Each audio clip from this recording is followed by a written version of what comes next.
बघ तू हम्म. काय बनवलीस? अळूवडे. अळवड्या हम्म. अशा असतात अळवड्या? मग कशा? माझ्या एकदम मस्त छान बनवत्या. एका पानाच्या बनवत्या. तू ते 2-2, 3-3 पान लावून कशी काय ती बनवते अशी? कुठं शिकली अशी? ही एक वेगळी पद्धत आहे. मी एका पानानं बनवायची पण पद्धत आहे. दोन्ही पद्धतीने बनवतात अळूवड्या. तुमच्या आई एका पानानं बनवतात, मी अशा बनवते. पण मी हे 3 पानाच्या अळूवड्या मी इथं आल्यानंतर खायलो.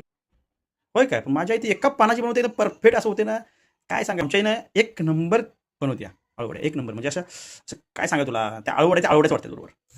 मग आता एवढे दिवस झालं माझ्या हातच्या खाताय, त्याने आवडत काय?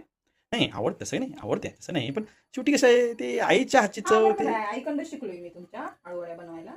पण ठीक आहे ना, आईच्या हातची चव, प्रत्येकाच्या हातची चव वेगळी असत्या. नाही आवडत काय माझ्या हातच्या? नाही असं काय नाही आवडतात. हा. पण शेवटी आईच्या हातची चव जरा आली पाहिजे हातात जरा. काय येईल आईच्या हातची चव? मला माझ्या आईच्या हातची चव येईल ना. होय तुम्हाला तुमच्या आईच्या हातची चव यायला पाहिजे. मग- मग तुमच्या हातनं बनवा ना एक दिवस. नाही. तुमच्या हाताची चव बघूया कशी आहे. तुमच्या आईच्या हाताची चव येत्या का बघूया नाही नाही नाही अळूवड्यांना. नाही, असं नाही हे आता बनवायला असतं तसं आता इतकं वर्ष लॉजिकल नाही नाही इतके वर्ष इतक्याच्या हाताची चव ती आईच्या हाताची. ठीक आहे ना. पण काय म्हण नाही नाही नाही ती एक नंबर चव ती काय आज अळूवड्या खायच्यात का नाही? खाय तर हा, मग माझं कौतुक करायचं. ही कुठली पद्धत अशी असते खाय घालायचं मग म्हणतो? नाही, मग जाऊन आईच्या ऐ, हातात असं नाही चालणार रे. जाऊ जाऊ जाऊ. मग